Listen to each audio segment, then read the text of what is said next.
teman-teman media yang sudah hadir dan juga serta undangan yang hadir hari ini. Kita akan mulai sebentar lagi press conference untuk film Ketika Berhenti di Sini. Gimana teman-teman media yang udah nonton? Suka nggak?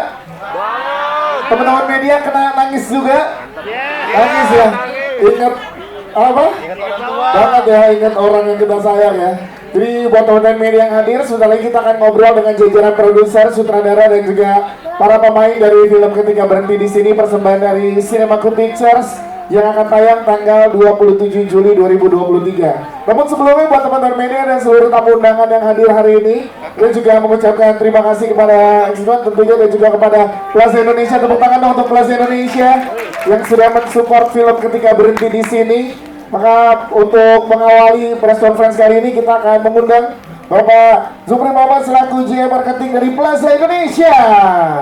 Boleh dong tepuk tangan. Yes. Akan ada sedikit sambutan dari Bapak Zupri untuk teman-teman media yang hadir pada siang hari ini. Silakan boleh di tengah, Mas. Selamat sore semuanya, sehat? Kita udah nggak pakai masker ya? Yes, alhamdulillah. Ajakan untuk kerjasama film ini cukup mepet ya, sebenarnya 2 minggu. Jadi kita lihat trailernya dan baca sinopsisnya. Akhirnya karena ceritanya kita lihat bagus, kami putuskan oke untuk Plaza Indonesia support film ini ketika berhenti di sini. Walaupun di saat yang sama kita ada Plaza Indonesia Wellness Festival hari pertama hari ini. Kalau mau join, mau cek, silakan ke Instagram Plaza Indonesia. Plaza Indonesia selalu mendukung dunia kreatif yang memiliki visi muda, visi masa depan yang baik, sinias-sinias muda dan film-film bermutu yang menjaga kekuatan cerita. Selamat kepada seluruh kru dan pemain, dan untuk Umar Syahab dan tim Cinema Group Pictures. Semoga filmnya menjadi box office. Amin. Thank you.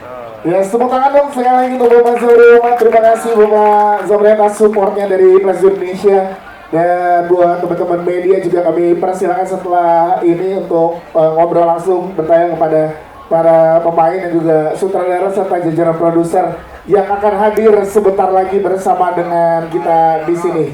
Baik, buat teman-teman media, sekali lagi buat yang belum kebagian tempat duduk, kita mohon maaf, ada di sebelah kiri boleh berdiri atau di depan boleh duduknya, udah lumayan padat. Jadi terima kasih antusiasnya buat teman-teman media. Dan langsung aja kita undang, ini dia dari film Ketika Berhenti di Sini. Ini dia yang kita pertama dari eksekutif produser Ibu Yani Damati. Kemudian produser sekaligus pemeran utama dari film Ketika Berhenti di Sini ada Prilly Latukonsina.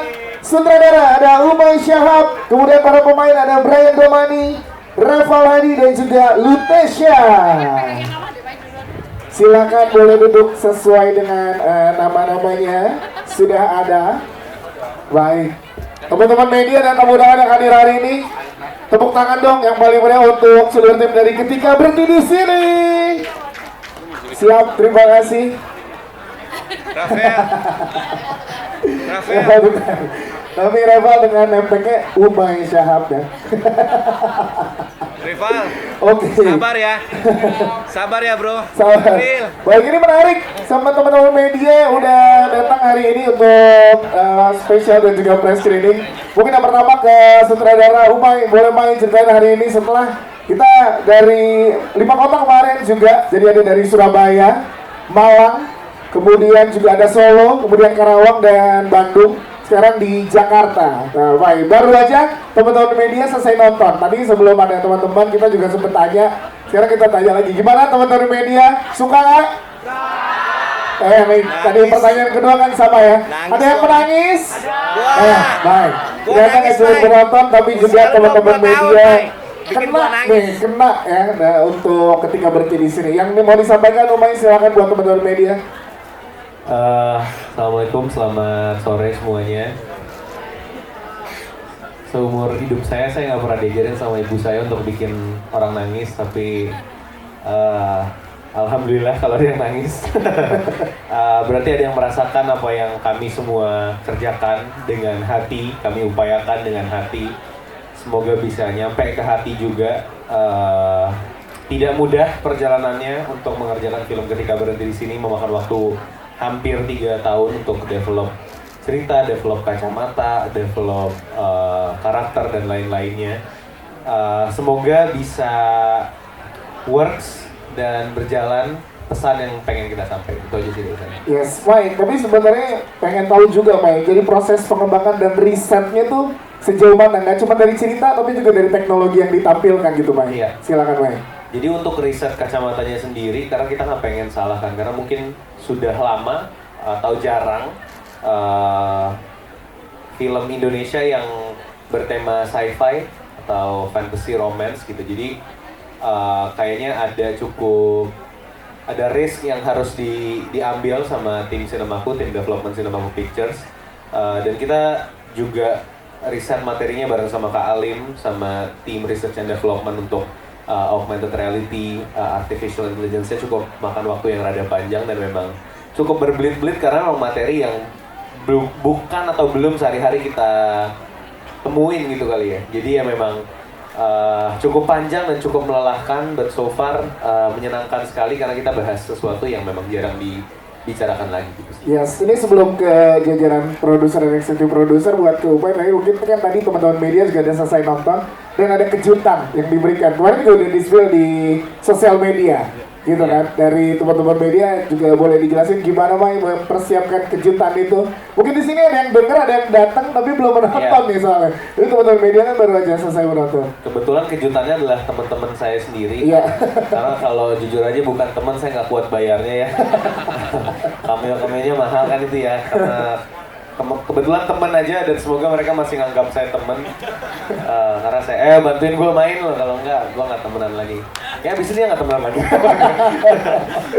Siap. Tapi ya kita ya minta tolong karena emang ini project kedua kita ya, Pril, Bu Yani di Cinemaku Pictures. Jadi memang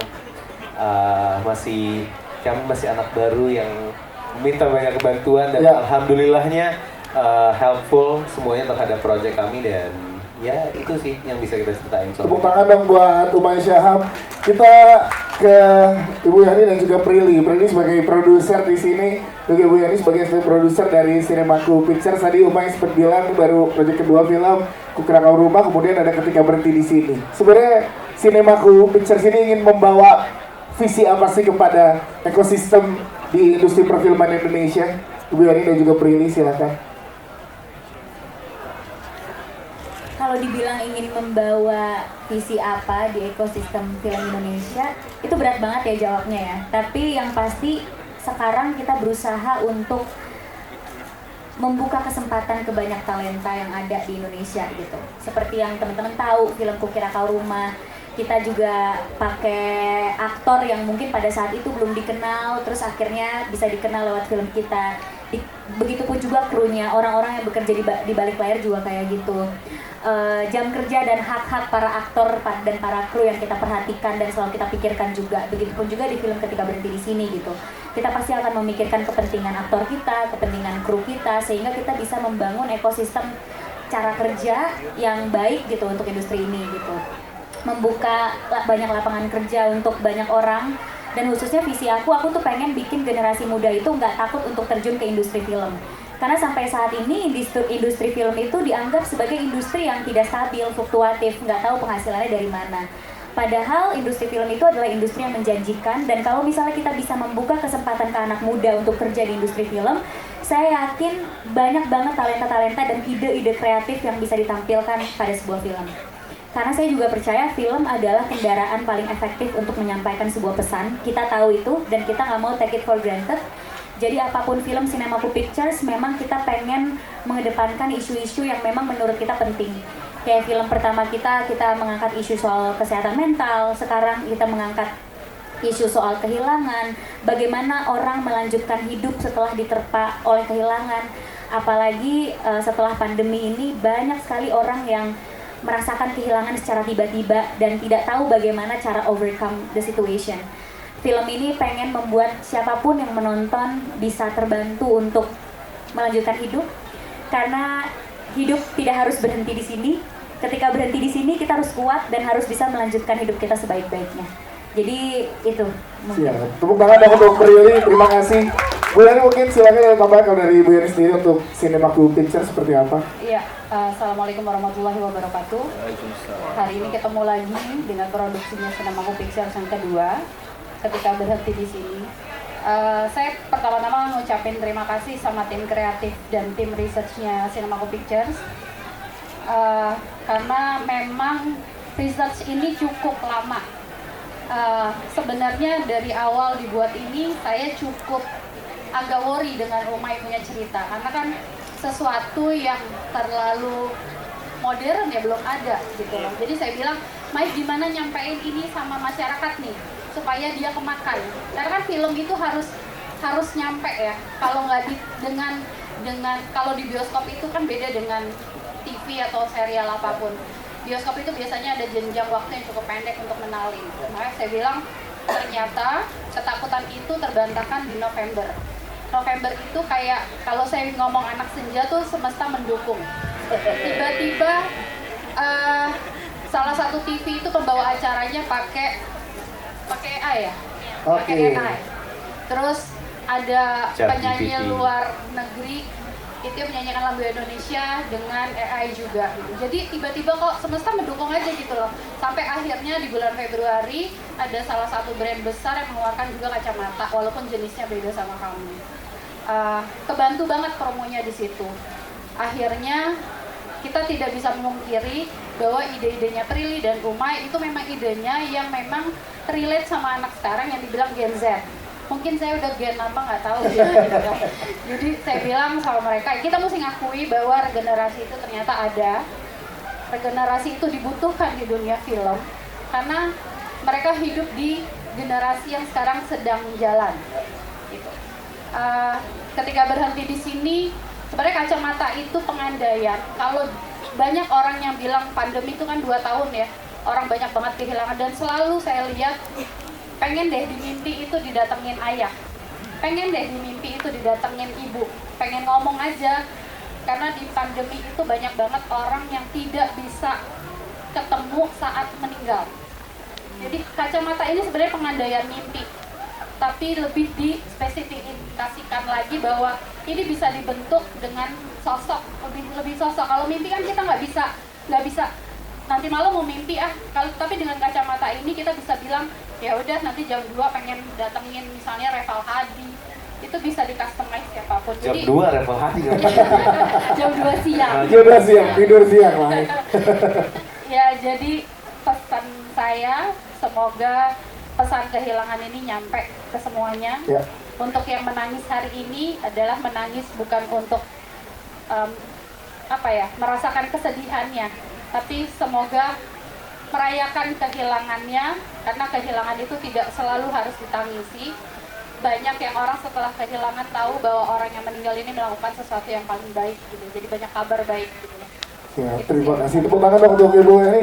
Tapi menariknya adalah ketika berhenti di sini adalah film kedua, ada strategi khusus yang disiapkan dari Cinemaku Pictures untuk ya biar semua masyarakat Indonesia menonton, apalagi di film pertamanya mendapatkan jumlah penonton yang cukup besar gitu, di atas 2 juta. Ada strategi khusus kan dari kacamata produser, mungkin Bu Yani dan Prilly? Doa sih, doa. Doa pasti. Doa, ya Allah, ya Allah. Itu doanya khusyuk banget. Khusyuk banget untuk itu ya. Prilly mungkin silakan atau Bu Yani. Kebetulan saya Chief Marketing dan Promotion. Nah, iya. Jadi saya yang jawab. Iya. Menurut saya strategi khusus itu harus dilakukan di setiap project ya, karena setiap project itu treatmentnya nggak bisa sama. Dari segi marketing kita harus baca target market, kita harus lihat kekuatan konten kita ini apa, USP-nya apa gitu. Dan ketika berhenti di sini, salah satu USP-nya adalah relatable. Semua orang pernah merasakan kehilangan. Semua orang tahu bagaimana sedihnya kehilangan. Dan kehilangan adalah salah satu-satunya hal yang pasti. Kita pasti akan kehilangan sesuatu di hidup kita. Jadi strategi marketingnya adalah lebih dekat sama market sih. Lebih mengangkat cerita-cerita yang real. Makanya kemarin salah satu materi promotion kita adalah social experiment, di mana kita mendatangkan teman-teman kita yang memang real pernah mengalami kehilangan, lalu kita bawa mereka untuk cerita dengan situasi yang kita bangun senyaman mungkin dan pertanyaan-pertanyaan yang juga kita konsultasikan ke psikolog gitu. supaya teman-teman bisa cerita soal kehilangannya, lalu market yang nonton juga bisa merasakan kehilangannya dan bisa mengambil pelajaran dari segi marketing kita gitu, dari materi promosi kita gitu. Jadi yang saya lakukan di sini, setiap materi konten itu pasti dipikirkan apa value-nya, apa nilai yang bisa market ambil dari materi konten kita gitu sih. Jadi nggak asal bikin, nggak asal posting ya. Benar-benar semuanya udah direncanakan bahkan dari sebelum syuting. Jadi semua journey-nya sudah di-plan dengan sangat baik ya. Dan di beberapa kota kemarin kan juga kita langsung melihat tuh reaksi penonton.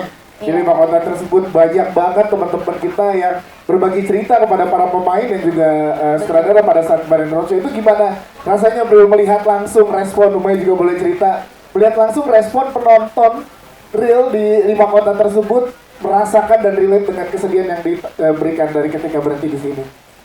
Iya, seneng banget ya, baru kali ini seneng lihat orang nangis. Karena kalau pas ngintip pas lagi roadshow terus kita ngintip gitu, mereka udah nangis sampai makeupnya luntur gitu, rasanya kayak oh berarti pesannya nyampe gitu. Bahkan sebelum mereka nonton filmnya pun udah banyak gitu yang DM ke Instagramnya Cinemaku Pictures atau komen di TikTok gitu. Mereka nonton social eksperimen aja udah langsung nangis banget gitu. Bahkan ada temen aku yang real nggak kuat dia mau nonton full tapi pengen nonton gimana ya gitu, tapi takut nggak kuat gitu. Berarti kan itu pesan yang kita pengen sampaikan tuh nyampe gitu. Nah itu kan salah satu tujuan kita bikin film ya, kita ingin menyampaikan sebuah pesan, dan kalau pesannya bisa terserap dengan baik, lalu reaksinya mereka nangis dan terseduh-seduh gitu ya, kita ya pasti senang lah, berarti pesannya nyampe gitu. Siap, itu kalau dari Umay gimana May? Ada nggak May? Nah, salah. Balik ke sini. Iya makanya kan sebenarnya kayak di Malang dulu pas lagi sama dia. Kayak apa yang gue bilang tadi di awal, gue nggak pernah dibolehin kan dulu waktu kecil gitu bikin orang nangis. Sekarang kayak kita selama tadi di dalam tuh nunggu pada nangis nggak? Jadi kayak saya bukan berharap orang nangis atau gimana, tapi lebih kepada ketika orang menyampaikan juga emosinya saat nonton film kita, ya insya Allah apa yang kita pengen sampaikan dan message-nya berarti tersampaikan gitu sih. Yes, itu dia ya. Kalau dari pemain kita juga pengen denger nih, Reval sama Brian ikut roadshow barengan nih. Pengen tahu dari Reval dan Brian ngelihat reaksi di 5 kota tersebut luar biasa. Bahkan sampai ada beberapa kota yang dia nangis di kursinya, nggak berani turun sampai masih nangis sampai dengan film selesai ya. Dan harus dipeluk sama Reval Hadi, makin nangis jadinya. Itu lebih ke alibi sih dia dipeluk. Reval dulu cerita soal gimana pas kemarin lihat 5 kota, reaksinya luar biasa. Halo, assalamualaikum teman-teman. Waalaikumsalam. Kemarin sih reaksinya pas roadshow emang ya nggak bisa kita proses juga karena kan nggak ada yang tahu ya. Setiap orang yang di video tuh pasti adaptasinya sama kehilangan tuh beda-beda.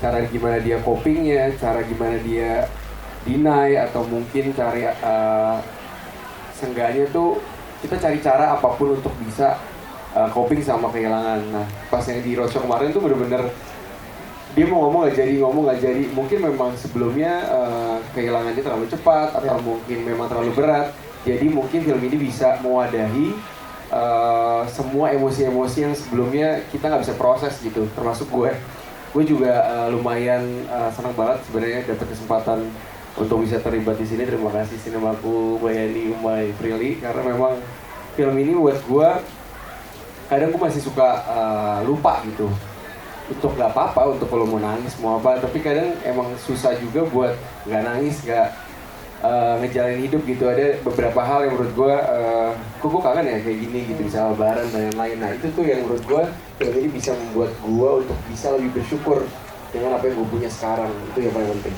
Reval Hadi, tepuk tangan buat Reval Hadi. Tapi Reval juga boleh cerita ke teman-teman media. Gue sedikit nambahin sih. Silakan, Waktu Pak. kita roadshow di Malang, kalau nggak salah, kita tuh ngelihat kredit title-nya, kan kredit title-nya ada foto-fotonya kan? Ada foto-foto orang yang kita dedikasikan gitu. Di situ gue nggak kuat, gue nangis ya, karena kakek sama almarhum kakek gue dan nenek tinggalnya di Malang juga, jadi kayak ada koneksinya dengan kota itu, dan kita di situ itu mood kita hilang semua, habis banget gitu, karena yang lihat kredit title itu kita mendedikasikan film ini buat orang-orang yang kita sayang, ya berat sekali. Yes, itu dia yang luar biasa. Kalau Brian boleh cerita gimana Brian melihat reaksi yang gak terduga ya, setiap kota setiap penonton punya cerita yang luar biasa di tiap ini ya Bray, silakan. Ya pertama-tama pengen sama kayak Reval, kasih tante, Umay, Beli. Tadi awal-awal hampir nggak aku yang main soalnya. Diungkit terus ya. Tapi aku bersyukur banget akhirnya ya, namanya seperti Umay bilang, karakternya memilih pemainnya. Akhirnya bisa melewati journey ini bersama manusia-manusia spesial ini. Aku awalnya lumayan berpikir aku nggak ada koneksinya, soalnya alhamdulillah aku belum pernah kehilangan segitu signifikan. Tapi karena proses ini, karena melihat orang-orang setiap kota, aku jadi belajar untuk menghargai setiap waktu aku punya sama orang-orang tersayang. Itu soalnya aku mungkin di umur aku yang 23 ini terlalu fokus dengan kerjaan, ngejar karir, mikirin aku jadi lupa kadang-kadang mamaku kangen atau papaku kangen tapi nggak mau nelfon soalnya takut ganggu. Ya. Tapi padahal mereka cuma pengen aku telepon aja kayak, halo ma, pa, apa kabar? Lagi apa ma? 5 menit doang sehari. Dan karena egoisnya aku yang belum sadar di saat itu, aku jadi lupa dengan hal itu. Dan akhirnya dengan film ini lihat reaksi-reaksi orang yang mungkin udah tidak bisa melewati atau mengalami itu lagi. Aku jadi menghargai waktu banget, bukan hanya sama orang tua, tapi juga pacar, sahabat, kerjaan, momen. Jadi sekarang aku benar-benar bersyukur dan benar-benar coba resapi setiap detik yang aku di hidup ini nih. Soalnya bisa aja aku kehilangan seseorang atau aku sudah tidak ada di dunia ini. Jadi kalau emang buat kalian semua yang sudah nonton filmnya, tolonglah jangan malu-malu untuk ucapin perasaan kalian ke orang-orang tersayang. Yeah. Jangan lupa sama orang tersayang, soal kita nggak pernah tahu. Kita nggak pernah tahu, cuma Allah doang yang tahu ke waktu kita kapan. So terima kasih banget, bukan hanya buat kesempatan main di sini, tapi untuk insya Allah jadi orang yang lebih baik. Thank you so much. Siap, Brian Dobani. Bahkan di salah satu kota ada pasang kakak adik gitu ya, nyampe ke depan ya buat cerita sama kita. Terus Brian jadi inget sama adiknya gitu, karena pergi lumayan lama tuh, Brian 5 hari nggak pulang ya. Siap, ada Lutesia juga di sini yang kita pengen tahu juga. Lute di sini perannya menurut gua jadi kunci karena kedua belah pihak cerita. Ya kan, ke Lutesia dan juga ke Sral. Ya Reval cerita, Ivan cerita ke Ute, terus juga Dita ceritanya juga ke Untari. Itu gimana tuh? Jadi orang yang strong tapi punya masalah juga sebenarnya di dalam rumah tangga gitu. Silakan. Ya, untuk karakter Untari emang cukup menarik sih. Tapi gue pengen ceritain sebelumnya, pertama kali Umay menawarkan atau menceritakan soal project ini tuh ketika kita baru lagi syuting Keramat. Oke. Habis itu Umay cerita soal project ini gitu. Dan pas pertama kali dia cerita, jujur aku nanya ke dia, aku punya ketakutan. Ini kan lumayan advance kan ceritanya tentang AI gitu. Aku nanya ke dia kayak, lo gimana cara memperkenalkan ini ke masyarakat gitu biar tetap relatable. Terus Umay akhirnya menceritakan tentang development-nya dia, tentang research-nya dia, dan emang jujur dia research cukup teliti, dan aku bisa percaya film ini bisa dibawakan dengan relatable dan sampai lah pesannya gitu. Untuk karakternya Untari sendiri sih dia ya yang dibilang dia cukup menarik dari kedua belah pihak, curhat ke aku, dan karakter Untari ini dia sangat listener yang sangat baik gitu, dan dia paling bisa dibilang paling dewasa dan paling penyayang, jadi bisa dibilang dia mempersatukan semuanya gitu. Jadi selalu mendengarkan curhat kita. Yes. Dan FYI, ya, silakan. Lutesia ini orang yang berpengaruh terhadap perpindahan dari draft 6 ke draft 7 skenario ketika berada di sini. Iya. Lu kan julid, lu berikan saran dan julid. Jangan lupa. Gimana jadi boleh ceritain ke media, Mas? Kita kan julid ya, kita berdua ya. Kita teman julid sekali. Kita sering julidin apapun. Terus kayak, Teh, coba nih skrip gua, coba julidin dong. Itu dia belum main waktu itu, gua belum kepikiran untuk udah yang mainin gitu. Terus kita waktu itu lagi promo film itu, sepanjang promo kita malah ngomongin, ini harusnya kayak gini, Ma, ini harusnya kayak gini, Ma. Dan akhirnya berubah tuh dari draft 6 ke draft 7 tuh karena ada bantuan dari Lutesia juga untuk skripnya. Bukan kritik, tapi julid ya. Julitan. Ini kejulitan itulah yang bisa mengadaptasi dari skripnya ya. Tapi Umay butuh banget kejulitan itu. Yang jujur, karena yang kita berdua tulus. Libra, kita nggak bisa yang terlalu julid gitu kan. Kita yang kayak kayaknya gitu, yang agak-agak kurang tegas kita tuh julid, kalau Uma itu enggak. Nah, kesel kan? Kita julid kalau Uma kita budget. Oh iya. Pas lo ngomong budget, Bu Yani keselak ya. Keselak gitu. Gak boleh ngomongin anak nih. Bu Yani, tapi menariknya adalah di sini diceritakan dari proses developer yang sangat panjang. Berarti kalau boleh cerita tantangan ke teman-teman media, lebih banyak tantangan pada saat proses dari awal ketemu ide ini sampai dengan produksi atau dari produksinya yang lebih sulit secara tantangan? Di pre-pro.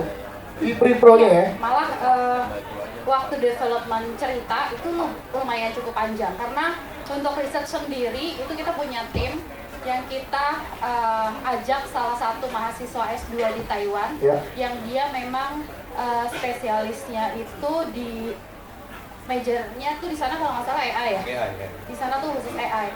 Jadi di sini yang kacamata yang kalian lihat dengan brand look itu sama sekali tidak di-endorse apapun. Itu brand kita sendiri yang kita buat. Walaupun dibuat di film itu benar-benar ada blueprintnya. Itu ada spesifikasi kacamata itu sendiri. Itu detail, ada manual booknya. Itu benar-benar kita bikin. Uma itu pengennya benar-benar, gue pengen tahu kalau misalnya itu nanti dipencet ini bisa apa, itu kan di CGI kan tadi kelihatan banget kan. Itu sedetail itu researchnya, jadi maka itu kenapa cukup lama. Untuk draftnya tuh kita sampai draft. Sebenarnya nyampe lokasi itu 9, tapi di lokasi berkembang lagi. Mungkin gue sedikit nambahin sih. Kenapa kita pengen riset sepanjang itu gitu, karena buat kita acuannya tim Cinemaku Pictures, tim creative development-nya adalah dosen di sana yang ngasih gambaran tentang bagaimana seperti apa gitu. Jadi one day netizen mau julid terhadap materinya ya ngobrol aja sama dosennya. Sama kayak gue kira kau rumah waktu itu pembahasan kita soal bipolar, kita menggandeng tim Bipolar Care Indonesia dan juga psikolog-psikolog yang ada gitu. Jadi kalau misalkan ada yang merasa bipolar nggak seperti ini dan lain-lain, ya tinggal ditanyakan kepada orang yang mengasistensi kita. Gitu. Ya, berarti secara risetnya memang sangat benar-benar difikirkan ya dari tim Cinemaku. Baik, terakhir mungkin sebelum ke teman-teman media, kita ke para pemain nih. Sebelum dan sesudah proses produksi ketika berhenti di sini, kalian memandang kesedihan seperti apa sih? Dari Prilly, memandang kesedihan. Jadi kesedihan sebelum berperan sebagai Dita ketika berhenti di sini seperti apa? Kemudian menjalani segala macam prosesnya yang panjang kurang lebih 3 tahun dan sekarang memandangnya seperti apa? Dari Prilly, Reva, Lutesha dan juga Brian. Dari Prilly dulu silakan. Kesedihan itu bukan sesuatu yang harus disembunyikan. Karena aku punya kesamaan sama Dita gitu. Dita itu menyembunyikan apa yang dia rasa, makanya ibunya nggak ngerti nih anak kenapa sih nggak pernah mau ke makam ayahnya, selalu bitter orangnya, kayaknya ditanya soal ayahnya nggak mau denger, nih orang kenapa sih? Karena dia selalu menyembunyikan kesedihan kehilangan orang yang dia sayang gitu. Begitupun juga di saat dia kehilangan dia sembunyiin, dia merasa dia nggak apa-apa gitu, dia langsung move on. Prilly lumayan kayak gitu soalnya. Depan orang tua nggak pernah nangis, depan temen pokoknya terkenalnya sebagai Prilly yang bubbly banget, ramah banget gitu. Pokoknya